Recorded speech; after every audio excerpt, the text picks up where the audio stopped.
Hello students, welcome my YouTube channel Pradeep Bajia sir. आज के इस वीडियो में मैं आपके लिए लेकर आया हूँ क्लास 6 के विज्ञान विषय के अध्याय सजीव विशेषताएं एवं आवास। सजीव विशेषताएं एवं आवास जो अध्याय है आपका, इसके प्रश्न उत्तरों की बात करने वाले हैं आज के इस वीडियो में हम। तो सबसे पहले हम बात करें कि सजीव क्या होता है। तो सजीव जिनमें श्वसन, पाचन, प्रजनन, उत्सर्जन, गति, वृद्धि आदि क्रियाएं होती हैं, उनको क्या कहते हैं हम सजीव कहते हैं और जिनमें ये क्रियाएँ नहीं होती उन्हें निर्जीव कहते हैं। तो इनकी विशेषताएँ क्या-क्या हैं? और इनके आवास, आवास यानी रहने की जो भी जगह है इनकी, रहने का स्थान जो है, उसके बारे में बात करेंगे और उस आवास के अनुसार इनकी क्या-क्या विशेषताएँ हैं? रेगिस्तान में रहने वाले जंतु कैसे होते हैं? जल में रहने वाले जंतु कैसे होते हैं? सबके बारे में इसमें आपके चैप्टर में दिया हुआ है। तो इस पाठ के जो भी अभ्यास प्रश्न उत्तर हैं, उनके बारे में हम आज के इस वीडियो में चर्चा करने वाले हैं। तो शुरू करते हैं। पहला है आवास। आवास किसे कहते हैं? प्रश्न संख्या 1 है, प्रश्न संख्या 1 है, आवास किसे कहते हैं?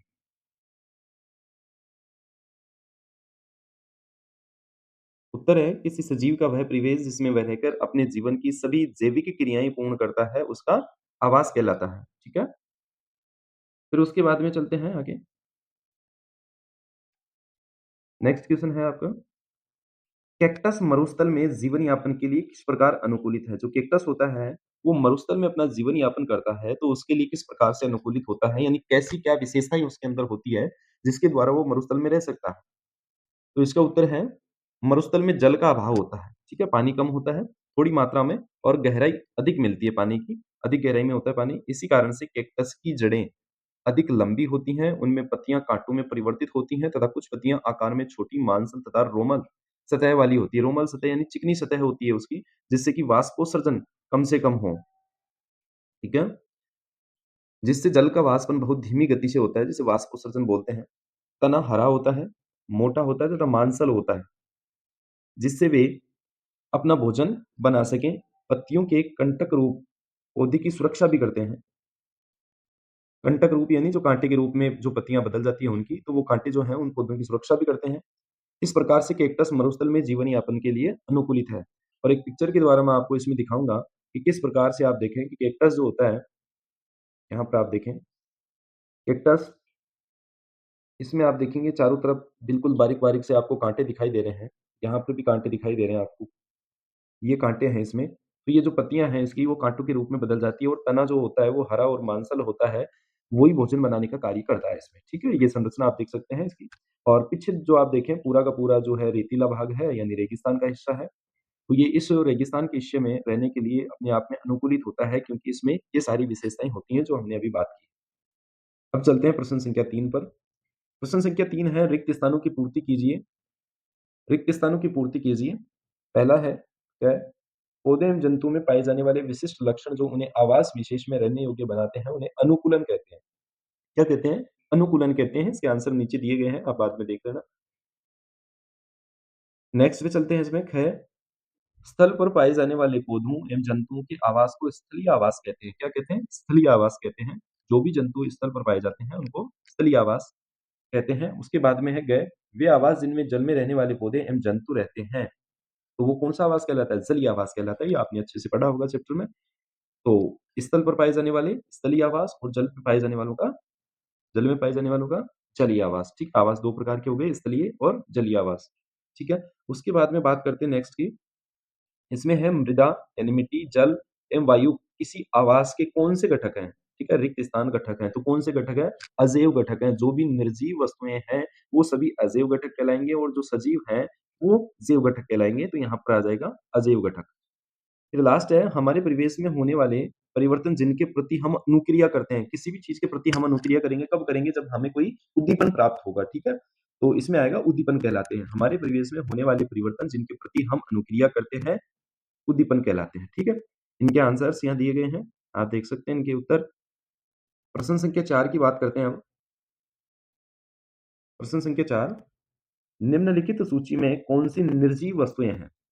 कुछ आपको यहाँ पर वस्तुओं के नाम दिए गए हैं, इनमें से कौन-सी वस्तुएँ जो हैं वो निर्जीव वस्तुएँ हैं?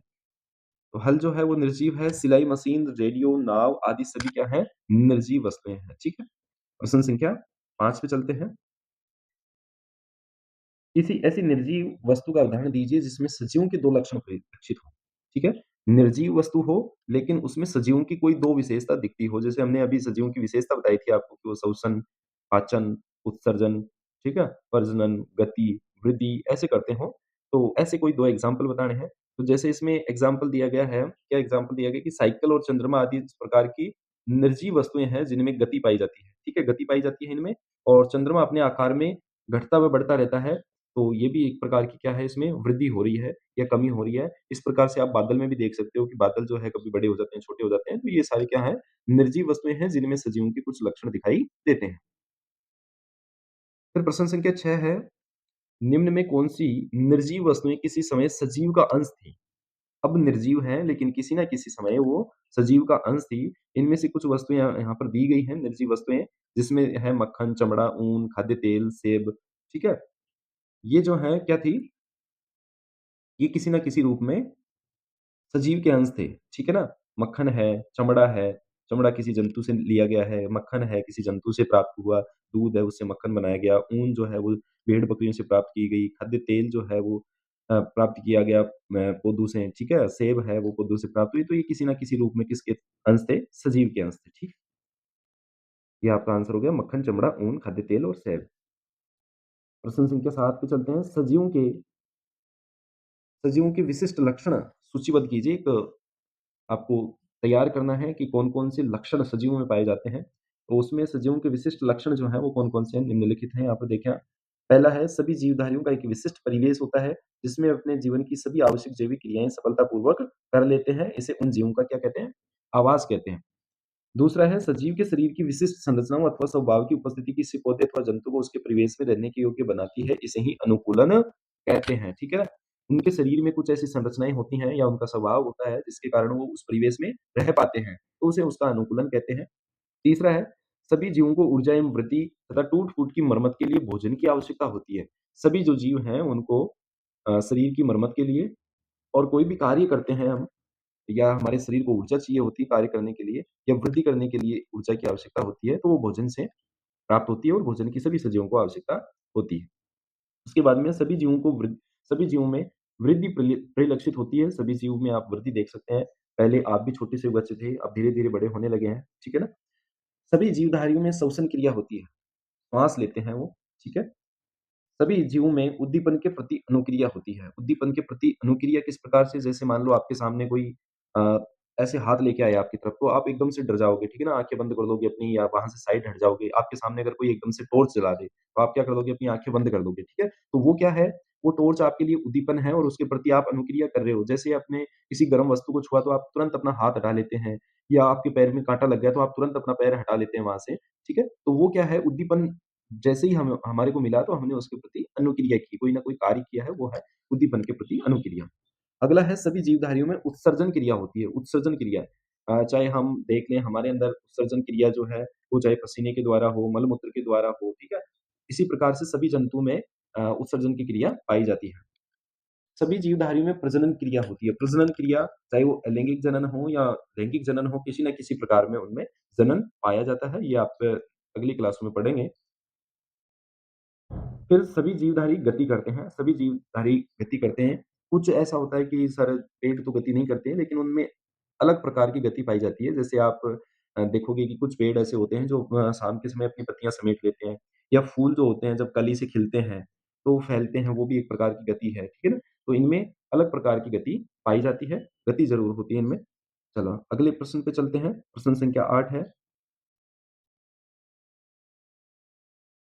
घास के मैदानी क्षेत्रों में रहने वाले जंतुओं को अपना अस्तित्व बनाए रखने के लिए तीव्र गति क्यों आवश्यक है? घास के मैदान में रहने के लिए, ठीक है? जो भी जंतु घास के मैदान में रहते हैं और संकेत दिया गया आपके लिए, क्या संकेत है? घास स्थल आवासों में छिपने के लिए वृक्षों की संख्या बहुत कम होती है। जहाँ पर घास वाले मैदान होते हैं, वहाँ पर पेड़ों की संख्या कम होती है, तो छुपने के लिए उनको कम जगह मिल पाती है पेड़ों के पीछे, ठीक है?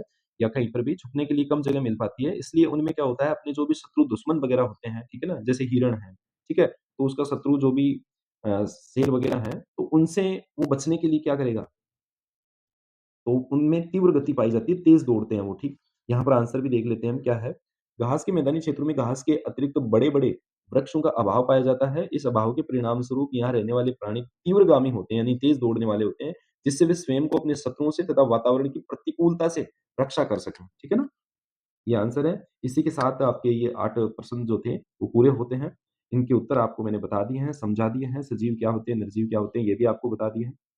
ठीक है? आगे जो भी चैप्टर होंगे, उनके भी क्वेश्चन आंसर मैं इसी प्रकार से लेकर आता रहूँगा। तो आपने अगर चैनल को सब्सक्राइब नहीं किया है, तो आप चैनल को सब्सक्राइब कर लें। वीडियो को अपने फ्रेंड्स के साथ शेयर करें, वीडियो को लाइक कर दें, ताकि मेरे को इससे मोटिवेशन मिलता रहे और मैं आपके लिए ऐसे ही वीडियो और भी लेकर आता रहूँ। Thank you for watching this video. स्वागत है आपका, बार-बार स्वागत है इस चैनल पर प्रदीप बाजे सर। मैं आपके लिए हमेशा ऐसे वीडियो लेकर आता रहूँगा, तो आप ज़रूर लाइक, शेयर और कमेंट ज़रूर करें। Thank you.